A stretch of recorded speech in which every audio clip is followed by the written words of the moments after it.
আসসালামু আলাইকুম।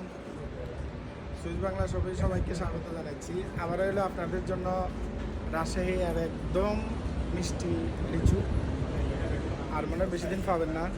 যারা এখনও লিচি খাননি চলে আসেন সুইস বাংলা শপে, কিছুক্ষণের মধ্যে পাবেন দোকানে।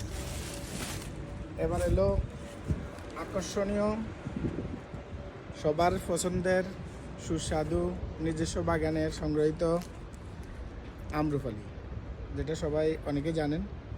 খুবই ভালো এবং মিষ্টি আম, সুস্বাদু আম, ফরমালিন মুক্ত। এ প্রথমবার এলো আম্রপালি। সবাইকে আমন্ত্রণ জানাচ্ছি দোকানে আসার জন্য। এবং কাঁঠাল থেকে গেছে অনেক সুন্দর সুন্দর কাঁঠাল, সাথে অনেক অনেক মাল আসছে, সবগুলো খুলি না। আপনার তাল, জাম সহ বিভিন্ন ধরনের সবজি আসছে, যেমন কহি আসছে অনেক সুন্দর, ঝিঙ্গা, কচুলতি, কচুমুখী, লাউ, জালি কুমড়া থেকে শুরু করে অনেক কিছু আসছে, প্লাস শাকসবজিও আছে। সবাইকে দোকানে আসার জন্য আমন্ত্রণ জানাচ্ছি। হাফেজ।